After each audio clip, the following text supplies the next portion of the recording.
Assalamualaikum warahmatullahi wabarakatuh. Saya Muhammad Syarifin bin Marabuan, nombor metrik 828084.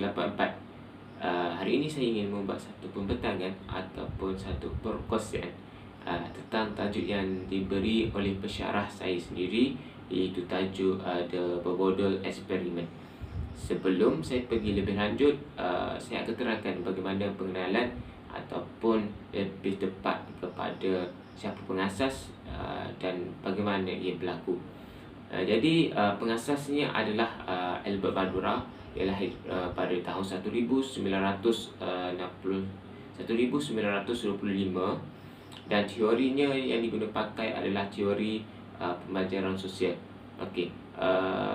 Dan untuk makluman juga, eksperimen ini dilakukan pada tahun 1961, dan ia melibatkan orang dewasa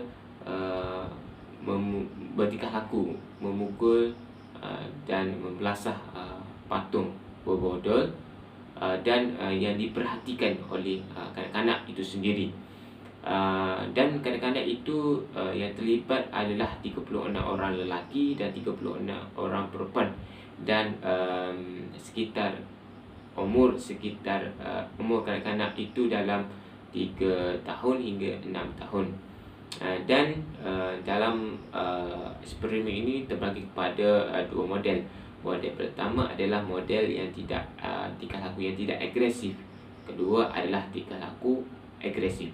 Okey. Setiap model mempunyai 36 orang kanak-kanak yang bercampur, lelaki dan perempuan. Dan selain itu saya juga akan ceritakan bagaimana kaedah-kaedah eksperimen ini dijalankan. Pertama sekali adalah kita dapat lihat dalam eksperimen ini, kita dapat lihat bahawa dibahagikan kepada kanak-kanak itu dibahagikan kepada 2 kumpulan, dan kumpulan itu dicampur lelaki dan perempuan, dan kanak-kanak itu dibiarkan untuk memerhatikan tingkah laku orang dewasa itu kepada 2 situasi.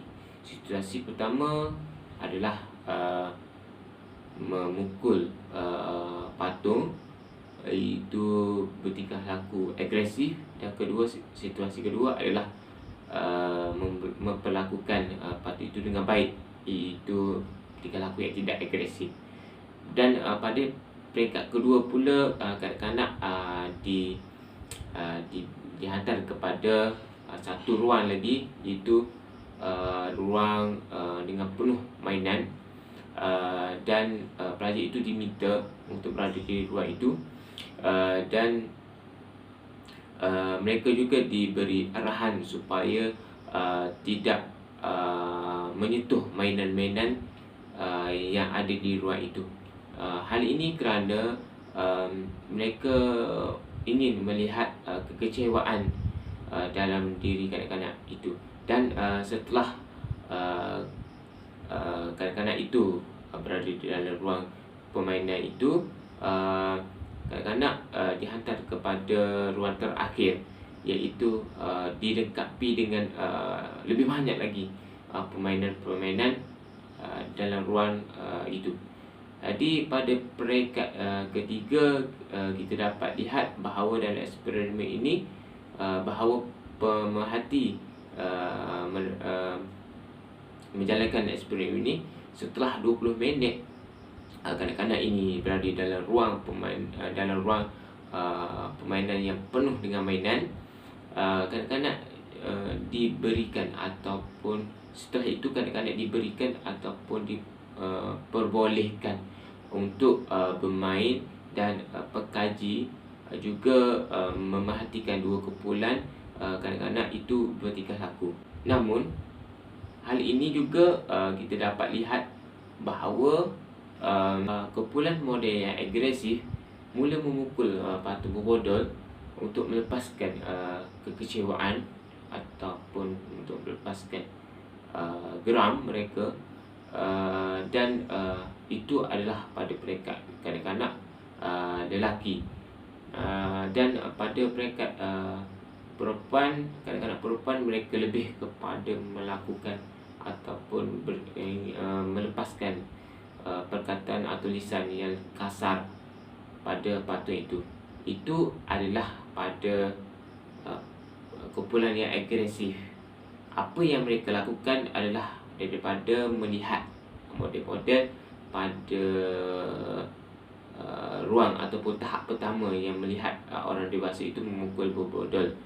Okey, seterusnya adalah pada kumpulan yang kedua. Okey, kumpulan kedua adalah kumpulan yang tidak agresif. Model tidak agresif. Dapati bahawa sebilangan lelaki tidak memukul dan memperlakukan botol itu dengan baik, dan ada sebilangan lelaki melakukan ataupun memukul botol itu juga, walaupun model itu tidak melakukan perkara yang agresif.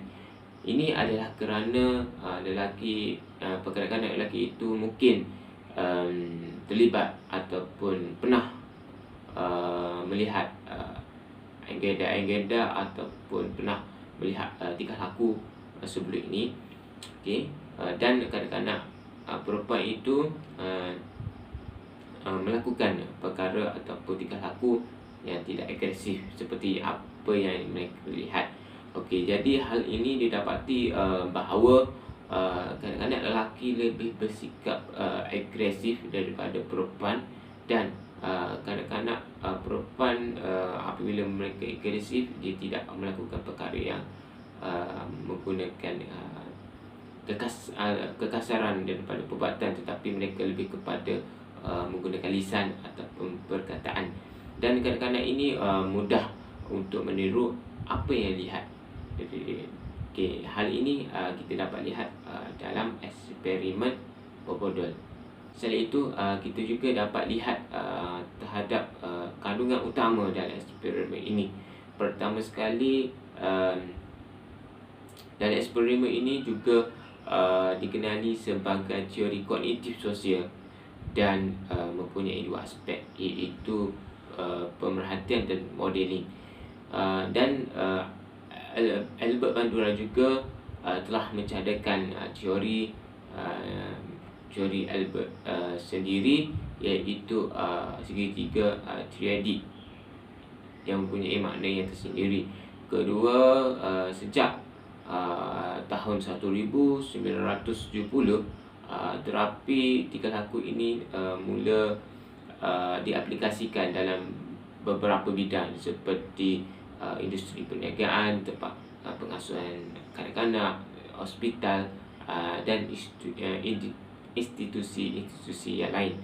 Okey, selain itu kita juga dapat lihat terapi tingkah laku ini sangat bersesuaian dengan kaunseling ataupun dalam proses sesi kaunseling, kerana ia difahami dengan baik sebagai satu proses yang melibatkan kaunselor dan klien. Dan ia juga merupakan satu pendekatan yang klinikal yang dapat diaplikasikan kepada permasalahan tingkah laku, di mana kaunselor berperanan untuk membantu klien untuk menyelesaikan masalah ataupun kebingungan dalam diri klien. Okey, selain itu kita juga dapat lihat satu pembincangan ataupun satu kesimpulan bahawa pemerhatian dan modeling ini juga menjadi satu pengaruh ataupun boleh diaplikasi pada zaman sekarang. Okey, pertama sekali pada zaman moden ini kita juga dapat lihat bahawa masyarakat kita mudah sangat terikut-ikut dengan idola di media masa, dari segi pakaian, tingkah laku, permainan dan lain-lain.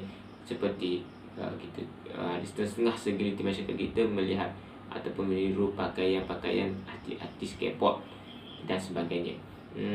Dan kita juga dapat melihat bahawa selain daripada melihat kepada model-model mereka di media masa, kita juga dapat lihat bahawa masalah dalam keluarga juga memainkan peranan penting, kerana ia adalah modeling pertama manusia. seperti kekerasan rumah tangga, kes penderaan dan sebagainya.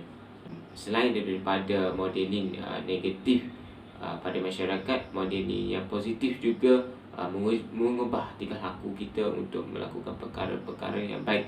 Sebagai contoh, menggunakan tokoh atau artis untuk melakukan kerja-kerja amal seperti bersedekah, membuat satu kerja, memperbaiki masjid atau surau, ataupun menolong orang-orang susah, membaiki rumah dan berdakwah di gelap-gelap malam. Itu adalah satu tingkah laku ataupun modeling yang sangat baik dan ia bersifat yang positif. Dan akhir sekali kita dapat lihat bahawa kesimpulannya, eksperimen ini adalah satu kajian yang paling terkenal dalam bidang psikologi, dan ia menunjukkan gagasan bahawa sebahagian besar pembelajaran manusia terjadi dalam sebuah lingkungan sosial itu sendiri, dan ia merakumi daripada persekitaran kita, dan ia juga boleh mengubah tingkah laku kita terhadap apa yang kita lihat dan apa yang kita memperhatikan. Jadi di sini sebagai masyarakat kita perlu berjaga-jaga dan berhati-hati untuk mengawasi kanak-kanak ataupun anak-anak untuk menggunakan media masa supaya tidak terikut. Itu je daripada saya. Assalamualaikum dan terima kasih.